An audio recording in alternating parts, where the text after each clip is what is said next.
ছড়াতে শুরু করছি তাদের প্রতি কৃতজ্ঞতা, শ্রদ্ধা এবং সুন্দর মুক্ত একটি বাংলাদেশ প্রদানের জন্য। যে বাংলাদেশে আমরা এখন পর্যন্ত দাঁড়িয়ে, আমি বিশেষ করে এবং এখানে যারা রয়েছেন অনেকে, তথ্য মন্ত্রণালয়ের আমাদের কর্মকর্তাবৃন্দ, আমাদের প্রতিষ্ঠান প্রধানগণ, তারা অনেকে বাইরে ছিলেন, অনেকে নির্যাতিত ছিলেন, তারা আজকে এখানে বসে আছেন। যাদের আত্মত্যাগে ফ্যাসিবাদ মুক্ত বৈষম্যহীন বাংলাদেশ গড়ার একটা অপার সম্ভাবনা তৈরি হয়েছে। সম্মানিত সুধী, আজ ক্যালেন্ডারের পাতায় 13ই ফেব্রুয়ারি, আজ বিশ্ব বেতার দিবস। বিশ্ব বেতার দিবসের শুভেচ্ছা জানাচ্ছি আপনাদের সকলকে। আমরা জানি বেতার একটি প্রাচীন ও ঐতিহ্যবাহী গণমাধ্যম। শতভাগ শ্রোতা রয়েছে বেতারে, বাংলাদেশ বেতারে। যখন আমরা যদি মনে করতে পারি আমাদের ছোটবেলায়, আমরা যদি স্মৃতির হাত দিয়ে চলে যাই আমাদের একেবারে ছোটবেলায়, এবং আমরা যদি দেখি আমাদের নানি দাদিরাও বেতার শুনতেন, আমার সাথে সবাই একমত হবেন। সে বেতার আজকে দীর্ঘ পথ পরিক্রমা পালিয়ে প্রায় শতভাগ মানুষের দোরগোড়ায় পৌঁছে গেছে। অনেকগুলো শাখা হয়েছে, অনেক পরিধি ব্যাপৃত হয়েছে এবং নিরলসভাবে তথ্য, বিনোদন এবং সংবাদ প্রচারের মধ্য দিয়ে জনজীবনে অতি প্রয়োজনীয় সঙ্গী হয়ে উঠেছে। জনগণের সামাজিক, প্রাতিষ্ঠানিক, ধর্মীয়, নৈতিক শিক্ষা অর্জনের অন্যতম উৎস বেতার। এবং এরই প্রেক্ষিতে 2011 সালে ইউনেস্কোর 36তম সম্মেলনে 13ই ফেব্রুয়ারি বিশ্ব বেতার দিবস হিসেবে ঘোষণা করা হচ্ছে এবং প্রতি বছর এটা পালিত হচ্ছে। আজকে এই বিশাল উপস্থিতি এটুকুই প্রমাণ করে যে বিশ্ব বেতার দিবসে আমরা বেতারের জন্য শুধুমাত্র আমাদের আকুতি প্রকাশ করব না, আমরা যেন বেতারকে সঙ্গী করে নিই, যেমন আমার নাতি দাদিরা এবং যেমন আমরা ছোটবেলায় করতাম। সম্মানিত উপস্থিতি, আমরা আনন্দিত চিত্তে জানাই এই বেতার নতুন রূপে অন্তর্ভুক্ত হয়েছে। বেতারে নতুন রূপে পদ সৃষ্টি হচ্ছে। গত পরশু দিনই 35টা পদ সৃষ্টি করা হয়েছে বেতারের জন্য, এবং বেতারে যারা কর্মরত আছেন তারা অত্যন্ত জেনে খুশি হবেন। তাদের জন্য পদসোপান তৈরি করা হচ্ছে এবং সরকার অত্যন্ত আন্তরিক যে বেতারকে একটি সমৃদ্ধশালী একটি প্রতিষ্ঠানে পরিণত করা। যেহেতু এটি মানুষের কথা বলে, যেহেতু এটি জনগণের কথা বলে এবং প্রান্তিক জনগণের কথা তুলে আনে, বেতারকে ব্যাপৃত করতে হবেই। উপস্থিত সুধী, এবছর বেতারের প্রতিপাদ্য বিষয় হচ্ছে রেডিও অ্যান্ড ক্লাইমেট চেঞ্জ।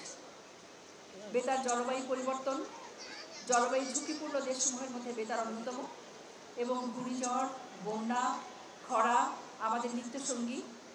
আপনারা জানেন প্রত্যন্ত অঞ্চলে একমাত্র বিষয় হচ্ছে, একমাত্র আমাদের মাধ্যম হচ্ছে বেতার, এবং এই বেতারের মাধ্যমেই কিন্তু আমরা সব কিছু সংকেতগুলো পেয়ে থাকি।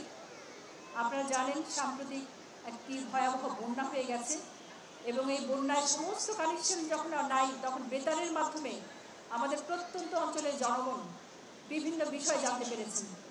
এবং এই বেতারকে সমৃদ্ধশালী করা ছাড়া আর অন্য কোনো আর কথা নেই। এবং আমরা বেতারকে শক্তিশালী করার জন্য সরকারের পক্ষ থেকে সকল রকম ব্যবস্থা গ্রহণ করতে বদ্ধপরিকর। সুধীমণ্ডলী, এটা মিডিয়া কনভারসেশনের যুগ, এবং ইতিমধ্যে দেশব্যাপী FM সম্প্রচার শুরু হয়েছে, পাশাপাশি নিউ মিডিয়াতে প্রবেশ করেছে। সব কিছুই ইন্টারনেটে শোনা যাচ্ছে। বেতারকে এই ক্ষেত্রে একটা কম্পিটিশনের মধ্যে পড়তে হয়েছে। আমি আশা করব বেতারে যারা কলাকুশলী, বেতারে যারা শিল্পী, বেতারে যারা কাজ করেন, বেতারে যারা কর্মী, সকলকে এই প্রতিযোগিতার সময় টিকে থাকার জন্য সব রকম পন্থা অবলম্বন করে বেতারকে এগিয়ে নিয়ে যেতে হবে। ইন্টারনেটের মাধ্যমে আমরা যেন বেতার সবসময় শুনতে পাই, প্রবাহটাকে ঠিক রাখতে হবে, এবং আমাদের প্রয়োজনে অতিরিক্ত পরিশ্রম করে বেতারকে একটি অনন্য জায়গায় উপস্থাপন করতে হবে।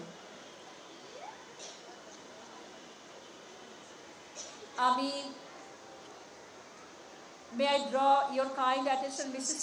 Susan Weiss, Dr. Susan Weiss, Ms. Susan Weiss. I just wanted to give you wholehearted thanks for your kind presence. And I know your support is invaluable in our country. You are doing all the things. You are supporting education at the same time culture and also cooperation, exchanging cooperation to different kind of development activities which will enhance our sustainable development. I thank you for your kind cooperation for long time. And Shudhi Mandoli, প্রান্তিক মানুষের বিপদে আপদে দুর্বিপাকে বেতার পাশে থাকছে এবং বেতারের উন্নয়ন করতে আমরা সচেষ্ট আছি। আশা করি স্বাধীন এবং বস্তুনিষ্ঠ অনুষ্ঠান সংবাদ প্রচারে আমরা নিজেদেরকে নিয়োজিত রাখব। বর্তমান অন্তর্বর্তী সরকার গণমাধ্যম ও মত প্রকাশের স্বাধীনতাকে সবচাইতে গুরুত্ব দিচ্ছে। আপনারা জানেন চারিদিকে তথ্য অপপ্রচার, গুজব, ম্যাল প্র্যাকটিস, ম্যাল-ইনফরমেশনের সময় আমরা বিভিন্ন হাবুডুবু খাচ্ছি বিভিন্ন ইস্যুতে।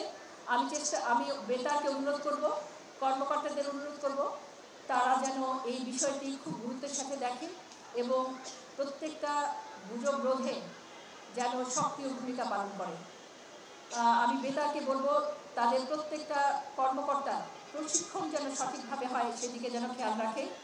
বেতারের ডিজি মহোদয়কে অনুরোধ করব তাদেরকে প্রশিক্ষিত করে বেতারকে একটি চমৎকার অনন্য জায়গায় প্রতিস্থাপন করতে।